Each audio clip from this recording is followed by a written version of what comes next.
제가 뭐 김문수 후보가 돼야 된다 하는 당위성에 대해서 말씀드린 건데, 이재명 정권이 여러 가지 시장경제, 반시장경제법을 통과시키면서 또 친중 친북 행각을 하면서 상상할 수 없는 일들이 지금 벌어지고 있어요. 네.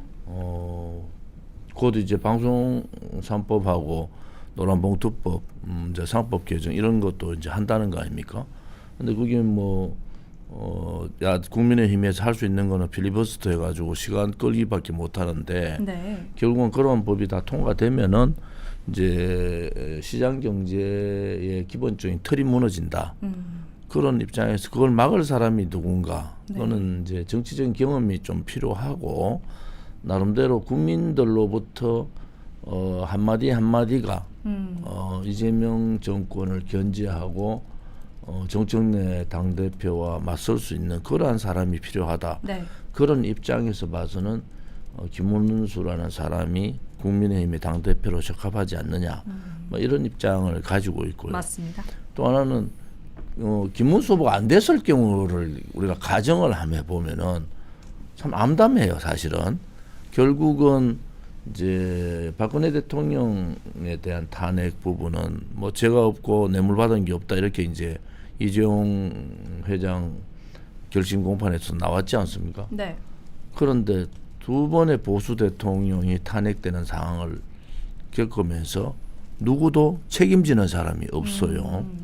결국은 박근혜 대통령 탄핵에 앞장섰던 사람은 지금 국민의힘의 중진으로 자리 잡고, 대부분 다 지금 뭐 경선 나온 사람 중에서도 그런 사람들이 꽤 있잖아요. 그래서 이러한 과정들을 우리가 그냥 쉽게 넘겨서 될 문제인가? 네. 그러면은 실질적으로 그 책임을 누군가 져야 되는데, 네. 그 인적 책임뿐만 아니라 변화쇄신도 이루어야 된다. 그렇게 하기 위해서는 강력한 리더십이 필요하고, 그런 강력한 리더십으로는 여러 가지 경험을 겪은 김문수 후보가 적당하다. 근데 이제 누가 되더라도 당대표 됐을 때 당을 하나로 묶어서 이재명 사회주의 독재와 단일 대우 네. 형성이 가장 중요하잖아요. 네.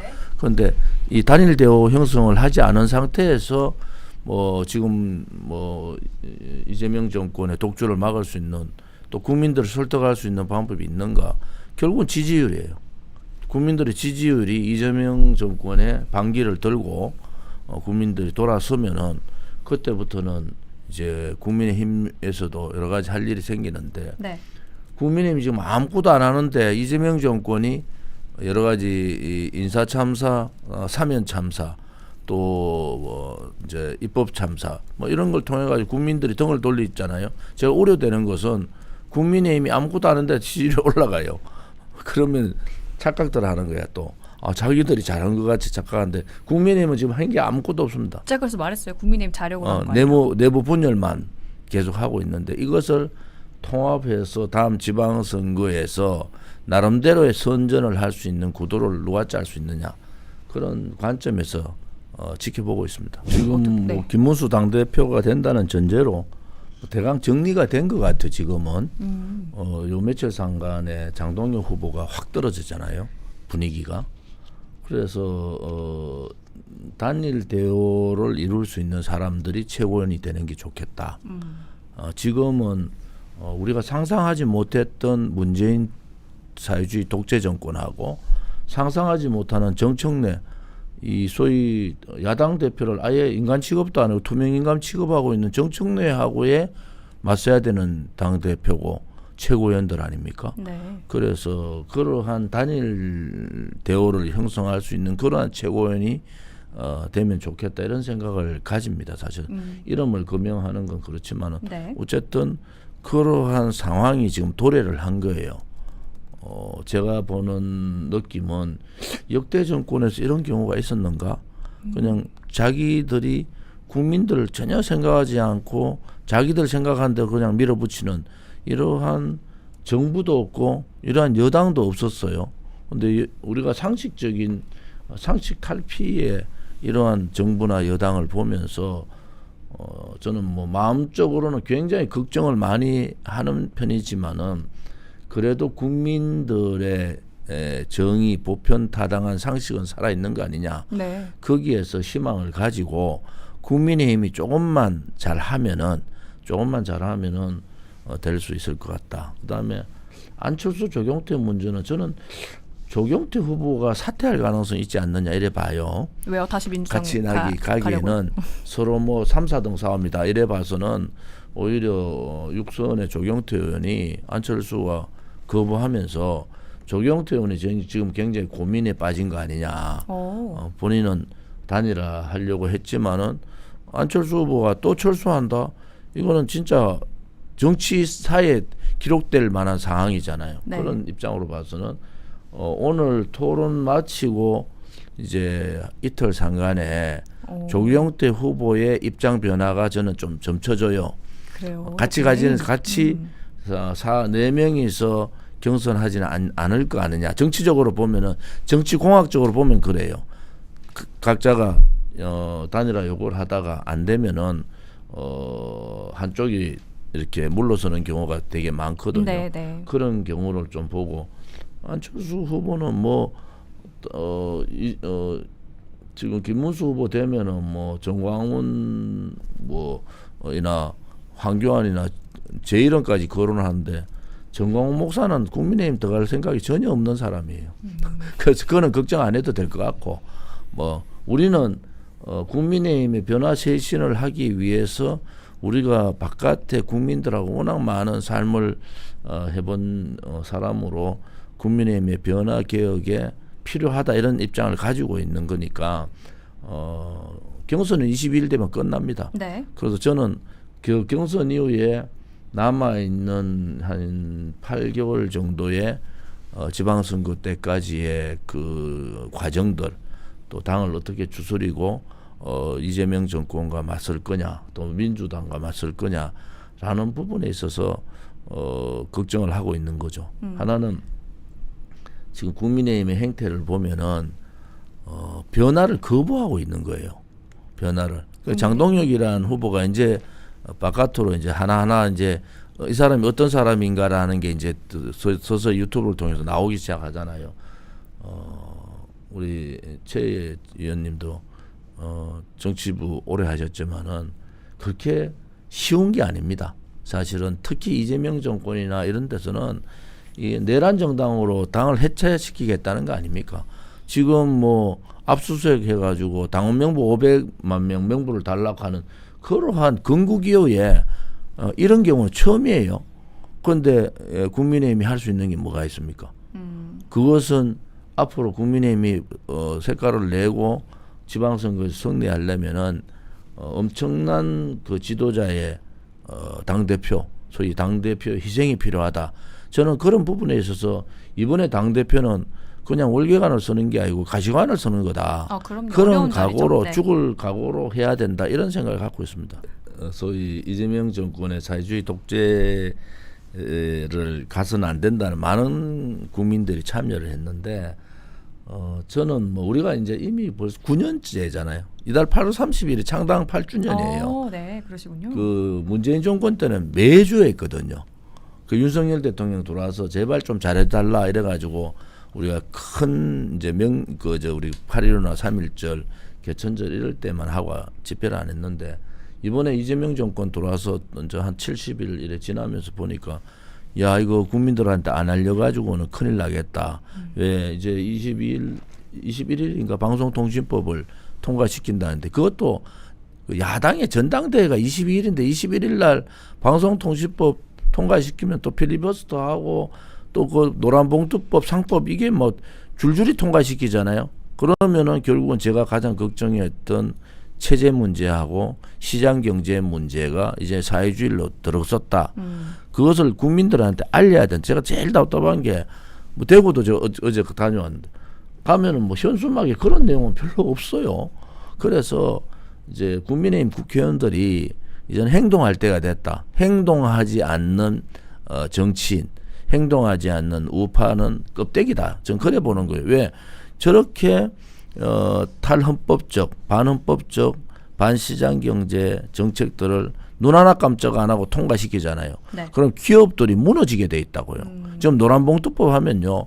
저도 그저께 기업하는 친구들 만났더니 이제 기업하고 싶은 생각이 없다는 거야. 노조가 한번 걸리면 민주노총 세상이 됐는데 민주노총에 한번 걸리면 기업이 살아남을 수가 없다는 거예요. 그런 상황들을 기업을 북돋아 가지고 투자를 유도하고 일자리를 창출해야 될 이 정부가 반기업적 행위들을 석 달도 안 돼가 하고 있는 거예요. 그것은 뭐냐면 기업 너가 죽으라는 거잖아요. 결국은 사회주의자들의 생각은 뭐냐.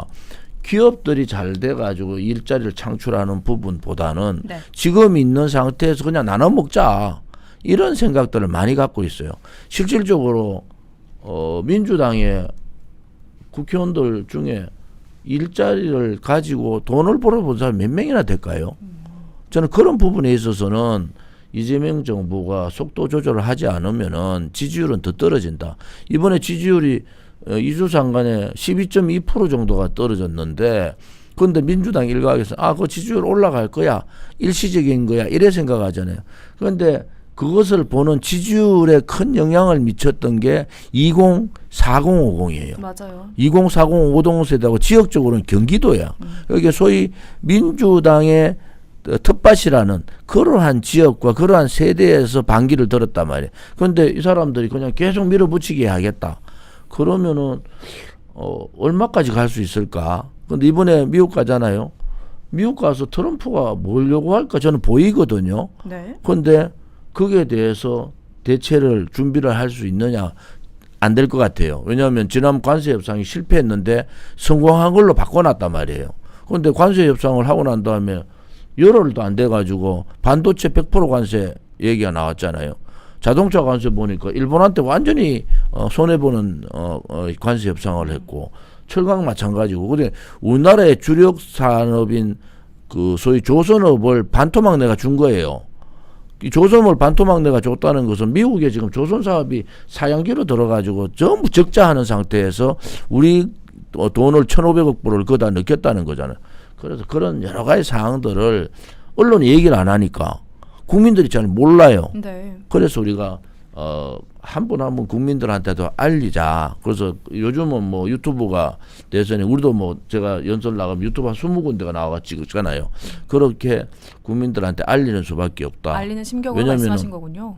문재인 정권 때도 그렇게 우리가 몰랐는 사이에 많은 것을 침탈해 버렸는데, 이재명 정권은 방송을 장악해가 노골적으로 한다고요. 이게 방법이 달라요. 문재인 정권의 이재명 정권의 이 소위 이 사회주의로 가는 방법이 다르게 가고 있다. 그런 부분에 있어서는 우리 국민 한 분이 한 분이 이제 예의주시해야 된다. 그리고 여론조사도 적극 응하셔야 된다. 그래서 이재명 정권의 독주, 또 민주당의 독재, 이런 걸 막으려면은 국민들이 깨어날 수밖에 없지 않느냐, 그렇게 생각하고 있습니다. 1948년 8월 15일은 대한민국 국민의 대부분이 건국이라고 봐요. 우리나라는 북한보다 일주일 정도 일찍 대한민국 건국했다. 그때 왜 건국을 빨리빨리 했느냐는 북한이 9월 9일 날 했잖아요. 그런데 정청래의 하나의 편향된 그 인식, 소위 말하는 그 친북 주사파들의 인식에서 못 벗어나는 것이, 북한의 9월 9일, 48년 9월 9일에 대해서 한마디도 안 해요. 좌파들은 대한민국의 건국절을 가지고 싸움을 해요. 그러면은 우리나라 헌법에는 그렇게 돼 있죠.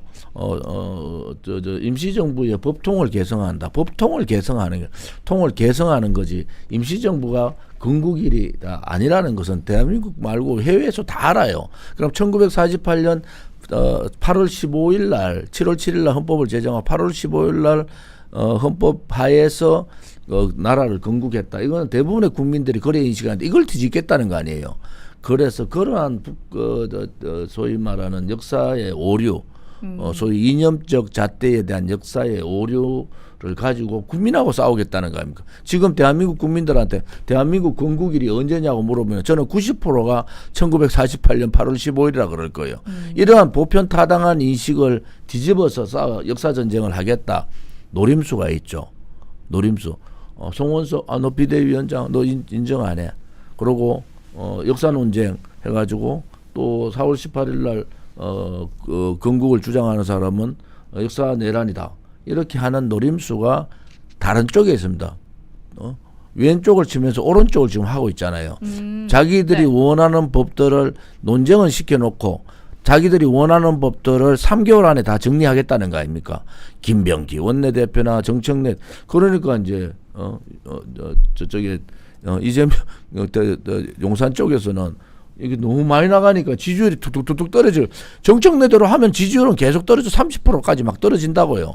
그러니까 이제 좀 두렵잖아요. 아 이거 뭐 저렇게 놔둘 수도 없고 그렇다 해가 정청래가 자기 말 듣는 것도 아니고 자기가 정청래도 당대표 경선할 때 지역 다녔잖아요. 친명 쪽의 사람들 아예 오질 않아.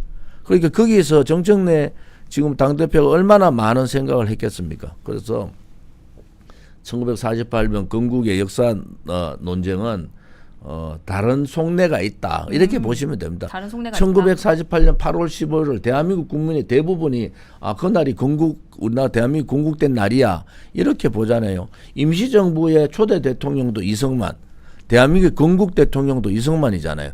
불변이잖아요. 이승만이란 존재에서 이승만의 존재로 넘어오지 않습니까? 그래서 그것을 이렇게 쉽게 말해서 역사 내란을 들고 떠드는 것은 저 사람들의 속내가 따로 있다.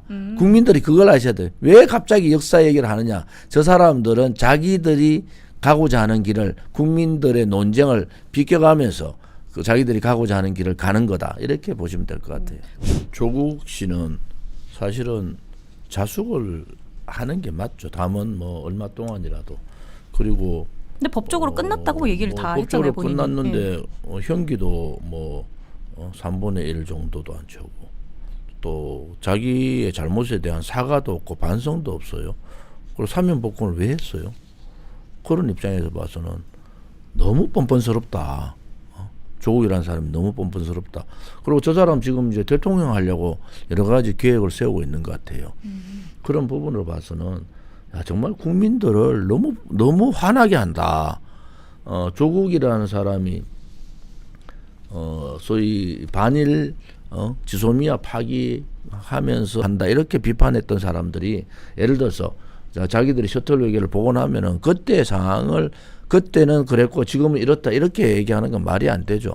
그런 상황들을 자기들이 반성하고 똑같은 경우가 그 대통령실의 특활비 부분 제로 만들었다가 대통령 되니까 우리도 필요해서 다시 올렸어. 그냥 올린 것도 아니고 추가로 올렸어요. 네. 그런 부분들에 대한 반성이나 과거 했던 일들에 대한 해명은 있어야 되잖아요. 해명 안 하고 자기들은 그냥 하고 윤석열이 할 때는 매국이고 친일이고 자기들이 하면은 괜찮다 이래 보는 건가요? 그런 것은 책임 정치가 아니다. 저는 그런 부분에서 책임 정치 할 수 있는 그러한 정권 왜 대통령만 되면 다 오만해지죠? 저는 그게 참 의아한 게 왜 대통령만 되면 다 오만해지는가? 자리가 사람을 만드는 거 아닐까요? 그래도 국민들은 오만하게 독선적으로 하라고 대통령 뽑아준 국민은 한 명도 없을 거예요. 협치하고 야당하고도 서로 간에 의견을 나누고 야당이라는 게 그냥 야당이 아니고 국민들이 뽑아준 국회의원들 아닙니까? 그러면 자기하고 반대의 의견을 가진 국민들을 존중하겠다고 얘기를 했잖아요. 그럼 존중하는 모습이 있어야 되는데 전혀 다른 모습으로 가고 독선, 독단 그렇게 가잖아요. 그런 부분에 있어서는 우리가 좌파 정권이 들어오면은 꼭 벌어지는 일들이 각 요런 일들이 파 정권이 들어오면은 꼭 벌어지는 일들이 각 요런 일들이 내로남불에 정말 극치를 달릴 수밖에 없다. 그리고 국가의 재정 곳간 다 털어먹고 그러고 자기들은 다 풀어주고 그러면서 유지해서 가요. 그다음에 모든 또 짐은 다음 세대가 다 함께 만들었는데 그런데 저들이 잘하는 것은 이번에도 뭐 국민 임명식 개딸 임명식이라고 제가 했잖아요. 무슨 국민 임명식이 하면 실패한 국민 임명식. 이번에 보면서 김어준이가 했던 그 파워 무슨 페스티벌인가 그보다도 훨씬 못하잖아요.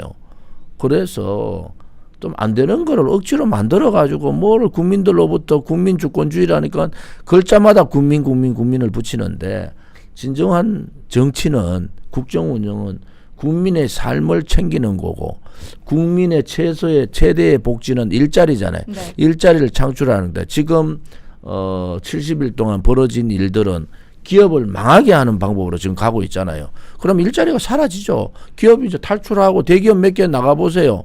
그때부터는 한국 벌써 그 미국 상공회의소 있잖아요. 암참인가? 거기서 오늘도 발표했더라. 도대체 노란봉투법은 아시아의 심장 허브의 대한민국을 불안하게 만든다. 하지 말아달라고 하는데 김병기는 우리는 절차적으로 간다. 이러니까 외국 기업들이 이제 투자에 대해서 한국 들어가면 민노총 세상 됐어. 거기 들어가면 안 돼. 그러면 결국 피해는 누가 보느냐. 이재명이 보는 게 아니잖아요. 대한민국 국민들이 보는 거예요. 특히 청년들이 엄청난 피해를 보고 있다. 저는 그래 봅니다. 이재명 정권을 자기들이 성공시켰다. 그러니까 김어준하고 옛날에 같이 방송했던 모 인사가 김어준은 대통령 만들기를 또 할 거야. 이렇게 그래요? 하잖아요. 그래서 김어준 쪽에 조국이냐 정청래냐 이러한 생각을 지금 하게 만들잖아요. 결국은 바깥에 여론을 형성하고 있는 김어준이라는 사람의 행태가 기본적인 정치권을 즐기고 있어요. 그러니까 기본 정치가 제대로 갈 수 있겠느냐. 강성 지지자들은 좋아하겠죠. 그런데 그 강성 지지자들의 편향된 이재명 정권이면 이재명 정권의 끝도 저는 불보듯이 뻔하다. 그래서 이러한 잘못된 여론 형성에 네. 제대로 된 대항을 보수 우파 쪽은 하고 있느냐. 못하고 있거든요. 이번에 전당대회 보면서 제가 국민의힘 전당대회 보면서 너끼리 지금 싸울 때냐? 아니 특검이 압수수색 해가지고 당원 명부 500만 부 당원 명부를 달라하는데 그거 줘야 된다는 사람도 있더라고. 있었죠. 당원 명부 특검이 왔는데 그거 잘못됐다고 소리 안 하고 그런 얘기를 하는 사람도 있어. 그래서 이 사람도 지금 정신이 없는가 보다. 그래서 중도라고 얘기하면서 이번에 지지율 하락의 하나의 영향은 윤석열 대통령의 인권 탄압이에요. 그리고 김건희 여사까지 같이 구속시키는 그 부분은 아직 반영도 안 됐다고. 그래서 앞으로 여론조사를 통해서 더 지지율은 떨어질 거다. 물론 올라갔다 떨어졌다 반복해야겠지만은 좀 일찍 지지율 하락이 나타난 거 아닙니까? 불과 석 달도 안 돼서 그러면 자기가 얻었던 지지율도 못 얻는 그런 상태로 간다. 왜냐하면 20, 40, 50에 반란이 일어난 거잖아요. 네. 주식에 대한 폭락이라든지 이재명 정권이 하는 공평성이나 형평성이 없다는 부분, 또 밉상 중에 밉상인 조국이나 윤미향, 언수미 이런 사람을 첫 사면에 거기 눈치를 안 보는 거예요. 그 눈치 안 보는 이유는 국민의힘이 너무 무력하기 때문에 그런 겁니다. 그래서 지금이라도 국민의힘이 지금의 이 시점에서 과연 중도 타령할 때냐. 나라가 지금 사회주의로 저는 철길이 깔려가 가고 있는데 지금 중도 타령해서 어떻게 할 거냐. 그렇지 않고 국민들한테 계몽을 하고 국민들한테 알려서 이렇게 가면은 대한민국 정치가 무너지는 게 아니고 나라가 무너진다라는 정권의 잘못 돌아가지고 잘못된 틀을 가져가면 나라가 무너지는 겁니다. 그러한 상황들을 자기 인식을 해서 조정을 해주기를 바랍니다. 강경화라는 분은 많이 알려진 분이고, 그렇죠. 또 이혁이라는 주일대사 그분은 좀 협상파에 속해요. 그래서 강경파는 아니다. 그런 입장에서 봐서 당장에 미국하고 트럼프하고 이제 실무 회담을 해야 되는 상황에서 좀 늦은 건 아니죠. 강경화라는 사람을 놓은 거에 대해서는 지켜봐야 되겠다. 그 노선이 문재인 때도 외교부 장관 하면서 여러 가지 구설이 있었어요. 소위 말하는 친중, 친북 행각, 반미 행각 이런 게 있었지만은 네. 결국 좀 더 진행되는 과정들을 좀 지켜볼 필요가 있겠다 이런 생각합니다.